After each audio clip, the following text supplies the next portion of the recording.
ત્યારે એક અજાણ્યો માસ્કમેન ચર્ચાનું કેન્દ્ર બન્યો છે।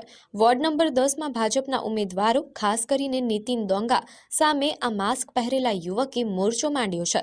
વિરોધની એક અત્યંત અનોખી રીત અપનાવતા આ યુવકે નીતિન ડોંગાના કટઆઉટને ઝાડ પર લટકાવી દીધું છે અને તેના પર સિસોટી કૌભાંડનો કટાક્ષ કરતા લખ્યું છે કે સસ્તી સીટી મેં મોંઘી ખરીદી।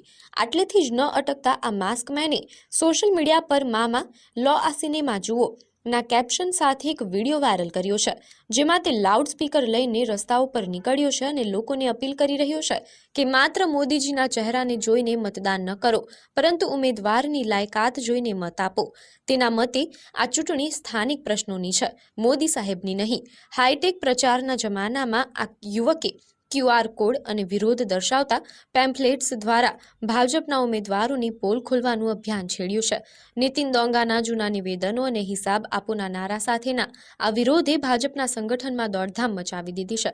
હવે જોવાનું એ રહેશે કે આ માસ્કમેનનો વિરોધ મતદારોના મન પર કેટલી અસર કરે છે।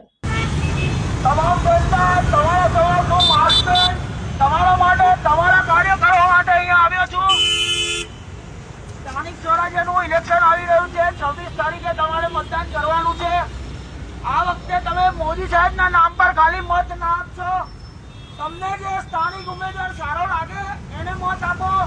આ ઇલેક્શન મોદી સાહેબનું નથી, તમારા એક મત આપવાથી મોદી સાહેબની હાર નહીં થઈ જાય। આ બે ઉમેદવાર જે ખરાબ આવ્યા છે એને તમારે મત આપવો નહીં। તમારો જો કાયદો